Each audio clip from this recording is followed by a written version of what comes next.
Hey guys, FilthyRobot here, bringing another guides, tips, and tricks video. This time we are talking about the Aztec Empire. How good is the Aztec Empire? Let's dive into their bonuses and get started on that. So, first up, we have the more double consonant sounds that make no sense to me. So let's just say gifts. The luxury resources in his territory provide an amenity to 2 extra cities. Military units receive +1 combat strength for each different luxury resource improved in the Aztec lands. This is probably his most powerful bonus as a whole. Montezuma's bonuses here. Let's talk about why I think that. The way amenities work right now, and it seems totally counterintuitive to me, and is not how I initially understood it, but this is how it works, is you get 4 copies of an amenity for every 1 luxury you improve. For every 1 unique luxury you improve is what I should say of that. So if you have diamonds and truffles in your empire, you have 4 copies of truffles and 4 copies of diamonds once you've improved 1 of each of those nodes. It will be distributed among your cities in such a way as to keep them roughly the same level of amenities and keep them roughly the same level of happiness. Whereas so if you have bigger cities, it gets more of those, etc. Right? The problem is, it makes sense then if every copy of a luxury gives you 4 amenity sources. It would make sense if you had 8 cities and you had 2 copies of that luxury, you'd have 8 amenities. It would distribute 1 of each of those copies of amenity to each of those cities. Makes total sense to me. There's already the limitation, each city can only receive each amenity once. It would make sense to me if you had multiple copies of that luxury in your empire, that those could be spread could be spread across your empire. You have more copies of the amenity, there's enough to go around. That makes perfect sense. Not how it works in the game. Does not work that way. To be 100% clear, that is not how it works. At the moment, if you have two sources of diamonds, which could give you 8 amenities, you only actually get 4 amenities out of that, and then you get a pack of 4 amenities that you're able to trade. Your cities, if you have 8 cities, rather than each getting 1 diamond, you only have 4 diamonds to be distributed among all 8 of your cities. Don't know why that is. However, that makes this bonus better than it would be normally, because what it means is 1 amenity supports 6 cities in a way that that other civs can only support 4 cities. Now, it's not exactly, it's not a 1-to-1 basis, right? Like, you don't have to settle a city. You don't have to settle 4 cities and then get 1 luxury to giving to 4. It's just the most efficient way to do that. When you're at high levels of amenities relative to your population, in other words, you have more than you need to go around, it doesn't really matter at all. Bonuses, like the way the amenities are distributed, the number of amenities you have versus number of cities. When it starts to matter is when you have a lot of population and therefore requiring a lot of amenities, then you want to be as efficient as you can with the number of cities you settle relative to the number of amenities that you have. In other words, if you have 5 cities settled, that 5th city is always going to be left out. It will auto-distribute amongst that, but basically you only have 4 copies of a luxury to be distributed across 5 cities, and no matter which way you do that, someone's always going to be missing out on that. So this allows you to do that a little bit better. It lets you get up to 6 cities that are totally covered by each amenity that you have improved or traded for. Actually, I don't know. It does, maybe not traded for. Don't take traded for as gospel here, right? That it doesn't say traded for in this bonus, but for at least the ones you're improving, that covers 6 cities. And that's pretty cool, because that basically means your amenities go further. I want to say right now that the theme of the Aztec Empire is war. All of these bonuses either directly or indirectly contribute to war, and we'll talk about why in just a minute. But this is a nice little war bonus anyways, because this means you can have more cities on the same number of amenity sources, which is awesome. Second bonus, military units receive +1 combat strength for each different luxury resource improved in the Aztec land. Not only does that encourage war, because that encourages you to go out and farm to capture other sources of amenities, it's also a direct military bonus. We talked about this in the second round of these how good are videos, which I record 7 in a day, and then I take a week, and then I record the next 7, I take a week, and I record the last 6. So I learn more in between each of those recording sessions as I play more, experience more, read more forum stuff, etc. So hypothetically, the information gets to be a higher quality for the second and third rounds of recording. Combat strength is a little bit more impactful than I initially thought. Basically, my understanding is roughly 30 combat strength is a one-shot, I think, which means that +5 combat strength is a weakish bonus, but not inconsequential. Plus 10 starts to being pretty decent. Plus 20 is a hell of a lot. So what are we really realistically seeing in this? We're probably realistically seeing somewhere in the vicinity of 3 to 5 on most of your empires. You will have some, the way the map spawns, and I've been getting some information about the way the map generates its terrain, because Hellblazer is taking apart the map and figuring out how to put it back together in a way that is more conducive for multiplayer online play. My understanding is there's something like 12 amenities. It might be 14. I think it's 12 amenities spawn on a map in general. And that's it. And I'm not exactly sure how the clumpings work, but there are going to be situations, depending on where you are on the map, that's going to give you access to more amenities than not. And I believe it's towards the central regions you have access to more, and towards the peripheral regions you have access to less of them. Okay, so that gives us the kind of criteria and how big this bonus is going to get. Best case scenario, you have 1 of every luxury. You're probably seeing something like 12 combat strength. And it actually says, again, improved in Aztec lands. I would love to see if you guys test this ever with the merchants. What happens if you get the merchants that give you the extra amenities, like toys and jeans and this type of stuff? Do you get more combat strength with Aztec or not? I don't know. I'd love to know if when you trade for an amenity, you get more combat strength. Also don't know that. So let me guys know in your games if that occurs for you, if those give you bonuses or not. But in general, the probably rough range of this is going to be 3 to 5, with the maximum being something like 12 on most of these maps. And again, I believe this is on a 6-player standard map. I'm not sure if it changes as the map gets bigger, but it will be changing as the modders take apart the map and put it back together in a different way. But I'm expecting it to stay roughly the same strength, which is a small, not inconsequential combat bonus, but not the largest combat bonus available, certainly not compared to some of the other stuff out there, but interesting. And a combat bonus that doesn't require your positioning to change, right? So a lot of the combat bonuses are based on, a lot of the other combat bonuses in the game right now are based on things like on your same continent or on a different continent or this type of crap, or like you can control the number of luxuries you have to a point. You're always going to improve all of your luxuries, so you can't control how many spawn in your lands, but you can choose where you settle, you can choose where you attack, and you can, this bonus will be consistent all the time. It's not like you step onto some tile, that tile is an artificial distinction between 2 land masses that are adjacent to each other. Okay, that's a continent. Great, I'm glad we have this distinction, but it sure is annoying if my unit steps 1 tile to the left, he loses 5 combat strength. I'm looking at you, Teddy. But with the Aztec, that's never going to be a problem, right? It's always going to be the same bonus for your stuff all across all of the empire, all this land that you're fighting on. So that bonus is consistent and therefore predictable. And because it's predictable, you can actually plan around using it or not using it, which is what I like in my bonuses. I like my bonuses to be based on things I do and to be predictable and consistent across the scenarios I want to use them in. So I like this bonus. Not massively impactful, but I like it.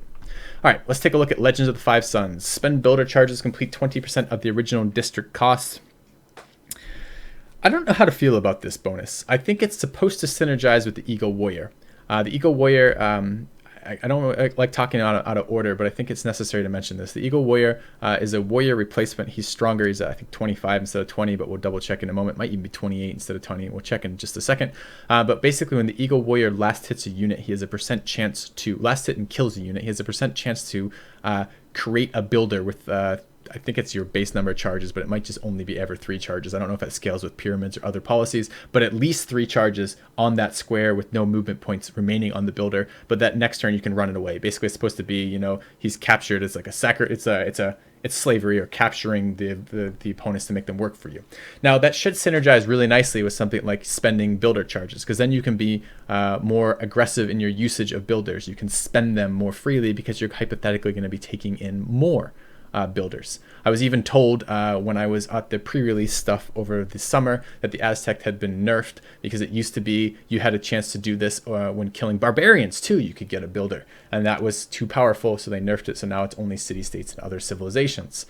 Yeah, that may have been true. Maybe it's too strong with barbarians. I don't know one way or the other, but I certainly could tell you it's not too strong as it stands right now.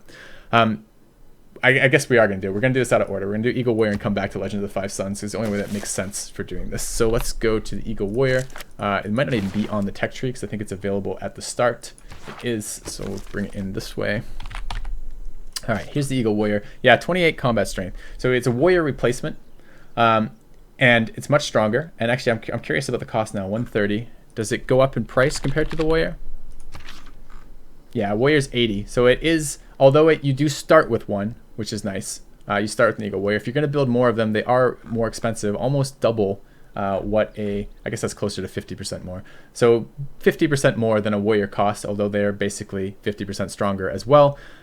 So you are going to get those. You are going to be able to get some of those early if you want to invest in them. The downside is this: they are a melee class unit, and if you guys don't know this by now, I don't like melee class units. I don't like melee class units because they are slow as shit. They only have 2 movement, and the way that movement works in this game, 2 movement is a hell of a lot worse than 2 movement used to be in Civilization 5. Moving into hill districts costs you 2 on a hill or 3 on a wooded hill. Moving across river costs you 3.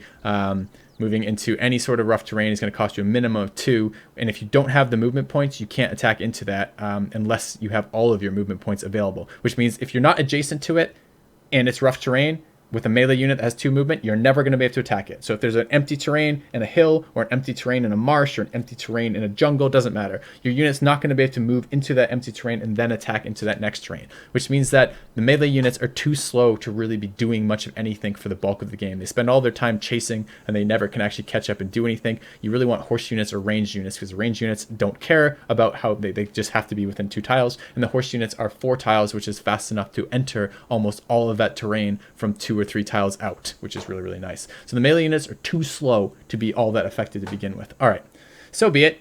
We can make exceptions. We can say some melee units are still really good, and I'd love to say that about the Eagle Warrior. Its ability is kind of cool. It does have some things I don't like. Where is it? The first of these is has a chance to capture other civilizations' military units by turning them into builders, right? Has a chance. I don't know what that chance is. At some point, someone will data mine this out for us, but until we do, we are guessing. At the moment, it seems to hit for me less than 50%. I might just be getting unlucky. I don't have a huge sample size on that. Perhaps it's right around 50%. I don't know. We don't know as a whole. Perhaps we can do some testing at some point, but it's not easy to set those tests up. At the moment, that means a percentage of the time, and that percentage can be quite low if you're unlucky, or just some games it's going to be low, some games will be high, whatever. A percentage of the time, if you last hit a unit with a melee unit, you can sometimes get a builder. All of those are starting to get harder and harder and harder. It's already percentage based now, and now you have to last hit the unit. It's not even if I do damage to it. I have to physically be this unit. This Eagle Warrior has to be the unit getting the kill, and that's often challenging to do. Combine that with the fact that tooltips lie to you. So when it tells you the damage is not accurate based on what you're actually doing. It's within a range. So sometimes it will go higher or lower than that. So if you're looking at your mouse and over, you have your 3 units, like let's say 2 archers and a Eagle Warrior attacking another unit, and you really want to get that last hit with the warrior. So you shoot it once with an archer, but it's got too much health left, and you know if you don't kill it this turn, it's going to move away. So you take your second archer and you look at it and you go, okay, it's not going to kill it, and you shoot it, and the archer rolls high, it kills the unit, you can't get it. Or alternatively, you do the opposite. You're like, okay, I'm going to shoot it with the archer. It's got a little bit of health left. I look at my Eagle Warrior. My Eagle Warrior says it will kill him, and your Eagle Warrior rolls low and the unit doesn't die. In either of those scenarios, you get no chance of getting a builder out of that, which is super annoying. Sometimes when you capture, you don't get a builder, which is super annoying. I've tried rushing city-states with this, building a couple of these or 1 or 2 of these and going to attack either a single or multiple city-states simultaneously with the goal of trying to last hit their units and farm builders out of city-states and then walk the builders home to take advantage of this. Same problem. Not only is it problematic getting last hits, but because melee units are so slow, you cannot pursue. So if the city-state ever decides to just run their wounded unit away, you cannot catch that unit with your melee. So he's like, okay, he's not just going to stand there and suicide into your unit and die. Well, sometimes they do, but players are never going to do that. You can't guarantee you're going to getting these last hits as these melee units. And then you run the problem that because the unit spawns with no movement, you can't catch it. You can't back it away, rather. So let's say that you have your 2 archers and your Eagle Warrior, and you shoot that unit, you kill it with your Eagle Warrior. The Eagle Warrior moves onto that tile and spawns an archer, but the Eagle Warrior took some counterattack damage. He's a little bit low. The city-state creates a unit that turn or something, and he kills your unit. Well, you also lose your builder. The builder, you've just given a builder to your opponent. You created a builder out of nothing because you got lucky and rolled it that way, and now you've created a unit for your opponent. All right, all of these are problems, but the problems get worse. Ready? Here's how they get worse. This is we already know it's a melee unit. You guys know I hate melee. Let's not harp on that too much more in this episode. But additionally, the bonus doesn't keep with the unit as the unit gets upgraded. And I think this, and I'm not 100% certain on this, but I'm something like 95% certain on this. My understanding with Civ 6 is that all of the unique abilities of special units are a attribute of the unit and not a promotion. And whereas promotions will stay with a unit when it gets promoted from one unit to another, if you promote a heavy chariot to a knight and it has barding as a promotion, it keeps barding as a promotion, right? But if it has a special attribute, it doesn't keep that with it.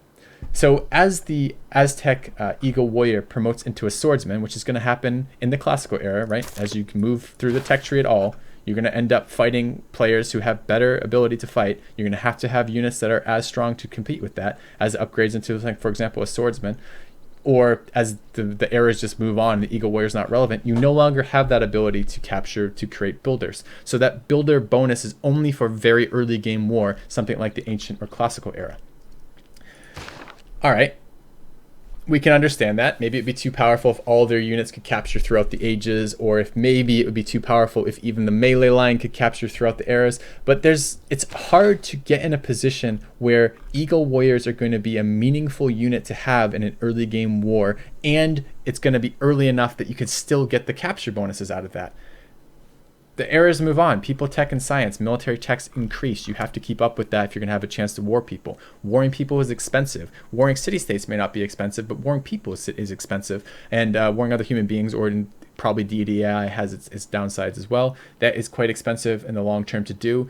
It is going to cost you more than the number of builders you're going to capture from it the vast majority of the times. In other words, it's really, really, really difficult to get a consistent source of workers using a consistent source of builders using the Eagle Warrior.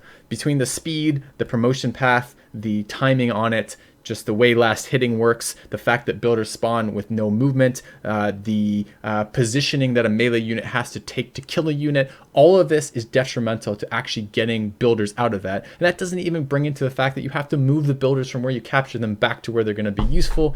Overall, I cannot get this bonus, and I really wanted this bonus to work. I cannot get this bonus to be consistently useful. I've tried so hard to do that. And that makes the Legend of the Five Suns bonus just comparatively less good than it would be otherwise. If we had a very solid source of builders, then this would be a really good ability, because we could found new cities and cheaply push out districts to go along with that. That would be fantastic. As it stands right now, you're probably not going to use this ability almost ever. Maybe you might rush an encampment or two because you need them militarily immediately. But the vast majority of the times, the way that you're building districts, you don't need to rush districts. Or rather, you don't want to rush districts at the cost of builder charges until much later in the game, when your builders are dirt cheap and you can spawn a builder in like one turn or something and he has 5 charges. Then you might want to use that to rush a district. But probably by then you already have your districts up anyways. So maybe late game for cities, smaller cities that are still growing to the point where you're going to want to build districts and you have the 5 builder policy charge, maybe then this could become a better bonus. And maybe once or twice in a game where you're rushing an encampment because you need that defense immediately, or you need that strategic resource boost immediately, maybe that could be useful. But the vast majority of times, these 2 bonuses are going to be extremely situational to a point where you're almost never going to use them. And particularly the Eagle Warrior bonus is like that. All right, let's take a look at their last bonus. This is what I'm trying to do. I'm trying to get into the civil tech. I'm trying to get up here to look at this. This is the arena replacement building for the Aztec. Let's go have a look at that. It requires an entertainment complex to build. It gives you 2 faith and 1 amenity from entertainment and 1 great general point per turn. That replaces just the 1 amenity from the entertainment from the arena in general. So it is giving you 2 faith per turn and 1 great general point. The great general point, of course, is going to help you generate great generals faster, which is a war thing and is fairly useful, although the timing on this may be a little bit late for that to be massively useful, but it's okay. We're not too upset about that. Does it have a district cost reduction? Production cost is 135. Let's take a look at the arena itself. 135, so it doesn't look like it has a it's not a district, it's a building. It doesn't have a building reduction cost. The 2 faith is okay, but this is a fairly late building that you're going to be building. It doesn't come super late in the eras, but you tend not to want to be building entertainment complexes super early. You don't need to. You can just settle for amenities. You'd probably rather build a different district than the entertainment district most times. You'd probably rather have the commercial district, an encampment, or a industrial district almost always in small cities compared to this. So you might build these in the capital, but you're probably not going to build these in the capital till later. It can help offset war weariness to build a lot of of entertainment complexes, and it feels like my suspicion is that is the intention, right? That the bonuses as a whole that the Aztec have are supposed to work in synergy to doing a lot of war. They get bonuses for having lots of amenities to war. They get more amenities spread. They need less amenities as a whole to spread amongst their cities. They are going to get ability to rush buildings, rush districts with captured builders, and they're supposed to be capturing buildings to do it. And then they get a bonus to war weary. They get a bonus to amenities, which will help offset the detriment from war weariness. That also gives them great general points in faith, so they can do something with that. So they have a little bit more incentive to invest in that district. But I don't actually think these bonuses work in that intended manner. I think the game mechanics as they work now are counter synergetic with these bonuses, or how these bonuses are intended to work. My actual suspicion right now is that Montezuma is a little bit weaker than average. These bonuses are okay. These are the best bonuses in his arsenal here, and the rest of these bonuses are inconsequential or almost meaningless as a whole. So basically he has a bonus that is comparable in magnitude to Teddy's +5 continent bonus, except it's more consistent, and he gets a little bit of an amenity bonus, which is okay. But as a whole, I think he is a little bit weaker than average because of this, because I just cannot get these synergetic bonuses to actually synergize in a real game. It's too slow. It's too hard to last hit with melee units. Melee units are too crap. There's too much of an opportunity cost to build an entertainment district, and most of the time you don't need an entertainment district at all. I really wish instead of a unique building here, this was actually a unique district. That might make it a little bit better if it didn't count towards his total district limit. But even then, I really like to see this bonus applied to maybe his entire line of melee units, or possibly some other variation where we could actually get builders across the course of the game, or more reliably get builders as a whole, because it doesn't feel that way right now. So I don't care much for Montezuma's bonuses. I wanted to love this Civ. This is one of my favorite Civs in Civilization 5, and it just is not as strong as I'd like it to be in Civilization 6. Anyways, guys, thank you very much for watching. Hopefully you've enjoyed the breakdown of the Aztecs. If you have, please go ahead and hit the subscribe button on YouTube, or come follow me on Twitch. I do stream regularly on Twitch and release a lot of YouTube content, a lot of it Civilization 6 related right now. And if you've enjoyed the video, please let me know, and feel free to give me the answers to any of the questions we've asked in this about the things like trading or getting the great merchants. I'm really curious to see how that interacts, and that would be information for my other viewers. So thanks for watching. Hopefully you enjoyed it. FilthyRobot out, and I will see you guys soon.